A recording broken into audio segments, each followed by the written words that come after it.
Bah pour moi, affaire américain, je suis désolé. Enchaîne, gros. J'enchaîne. Mais ça serait vraiment Expédition parce que en fait c'est un jeu où il y a la bonne taille d'équipe. On a une liberté créative quasi, on est complètement libre sur absolument toute la direction artistique. Et c'est un des jeux où il y a une direction artistique qui est très forte et assez unique. C'est pas juste de la science-fiction, c'est pas juste de la fantasy, c'est vraiment un truc qui a vraiment été créé un peu sur mesure. Et du coup, c'est vraiment pour moi tous les éléments qui fait que c'est le jeu sur lequel j'ai envie de bosser. À Expédition 33. C'est Expédition 32, comme ça je vis un an de plus.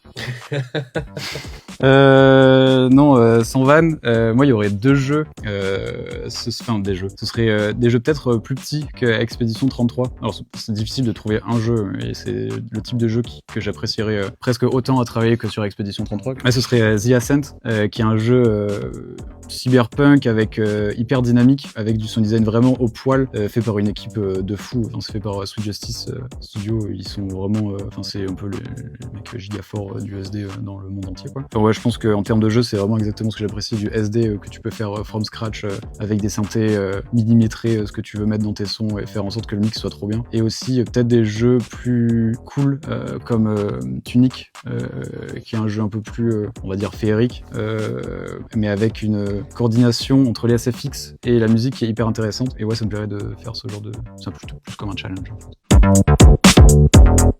C'est comme ça, les gars. Ouais, c'est cringe. Oh, pitié, attends. Sinon, je sais pas quoi dire. T'as une idée ou pas? Ça marche. C'est la dernière, c'est la plus dure.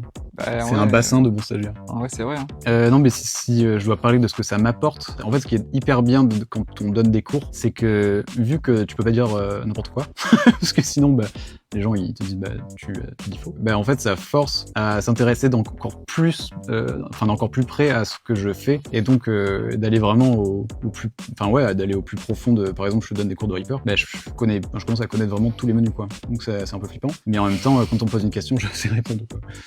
Ouais, ce que j'aime bien du coup dans les cours de synthèse, c'est de donner des premiers outils, des premières clés aux étudiants et de au final réussir à avoir des rendus qui sont vraiment quali, mieux que ce que je pourrais faire, et de pouvoir débriefer ça entre les élèves et de vraiment partager, que ce soit même les élèves peuvent partager des techniques et des tips.